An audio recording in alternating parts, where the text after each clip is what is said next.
Paano daw mag-aya sa syota nang hindi nagagalit at nadidismaya? Tinatanong sa atin ni Ervin.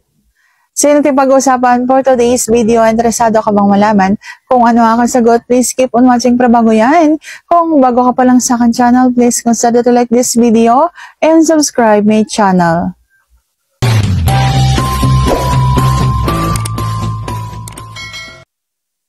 Alam nyo, kapag halimbawang mahal kayo ng isang babae, kahit na magsyota pa lamang kayo, siguradong bibigayan. Dapat mainit ang inyong tukaan. At kapag halimbawang tinutuka mo na siya, dapat may kasamang paghaplos. Pero wag magmamadali. Kapag halimbawang yung iyong bukol dyan sa harapan, ay isinagi mo sa kanyang harapan at hindi siya umiwas.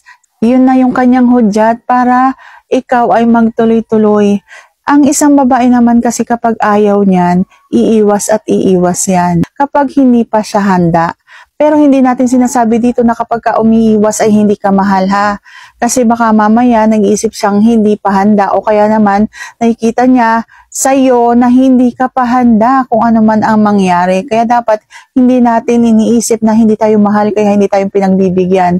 Dapat kasi kayo yung unang magpapakita sa isang babae na handa na kayo kung halimbawang may mangyari sa inyong dalawa.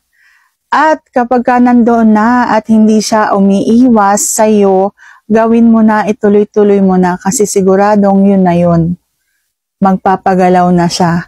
At hindi yan makakaramdam ng kahit na anong pagkagalit sa'yo. So sana sagot ko ng tamang tanong. And if you like this video, please consider to like this video and subscribe my channel. Thank you for watching. See you on my next vlog.